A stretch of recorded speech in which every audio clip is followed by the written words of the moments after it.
იდება საქართველოს მეგობრებო, ევროპიდან დაგვემატა სულ ახალი 25-იანი X6 დიზელი შავი შავზე, ლაზერული ოპტიკა, განათება, ემი,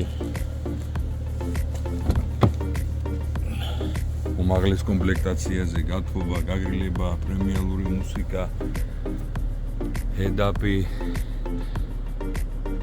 პანორამა, შავი ჭერი, სკაი ლაუნჯი,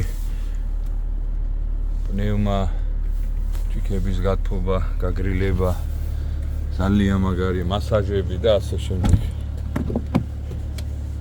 აქ შეხედეთ რა მაგარია, ძალიან მაგარია, ახალია, რა თქმა უნდა. არის დამჭიმები და უკანა ღერძი უხვევს. მოვძანდით. ქალაქი რუსთავი ავტოდრომის ტერიტორია გელით.